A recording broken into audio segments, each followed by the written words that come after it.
Rome's rise as a Mediterranean power was neither easy nor inevitable, and nothing proves this more clearly than the First Punic War.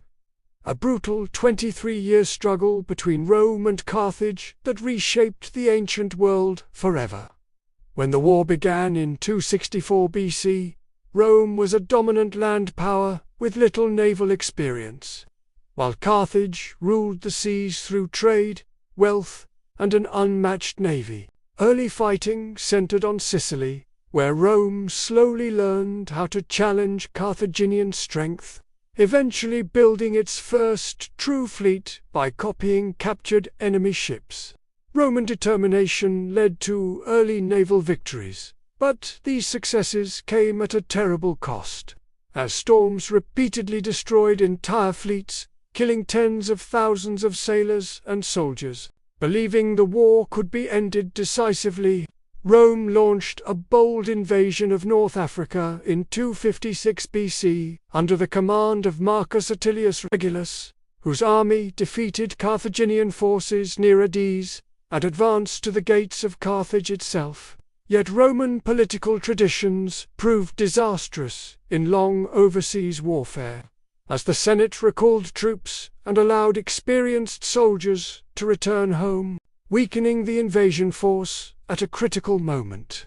Regulus, overconfident after early victories, demanded harsh peace terms that left Carthage no choice but to continue fighting. In desperation, Carthage hired the Spartan mercenary commander Xanthippus, who reorganized their army, trained their cavalry and war elephants, and restored morale. In 255 BC, just miles from Carthage, the Roman army was decisively defeated. Regulus was captured, and only a small remnant escaped back to the coast. A Roman fleet arrived to rescue the survivors. But nature delivered another devastating blow when a massive storm destroyed most of the ships, with only 80 out of 364 surviving.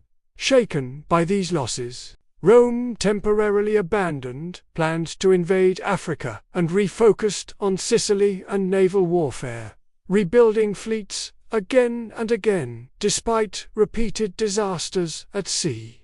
Victories such as the capture of Panormus in 254 BC restored Roman confidence. But Carthage remained resilient, relying on superior seamanship and defensive strategy.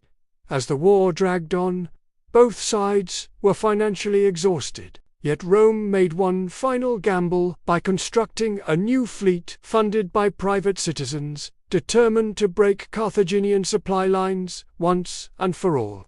This decision led to the decisive Battle of the Aegates Islands in 241 BC, where Roman ships, lighter and better trained, defeated the Carthaginian navy and cut off reinforcements to Sicily.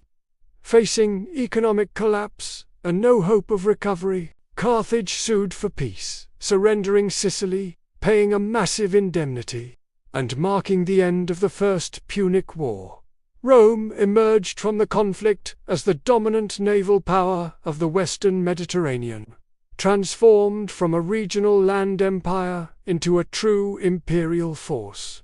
While Carthage nursed deep resentment and humiliation that would one day give rise to an even greater conflict, under a name history would never forget: Hannibal.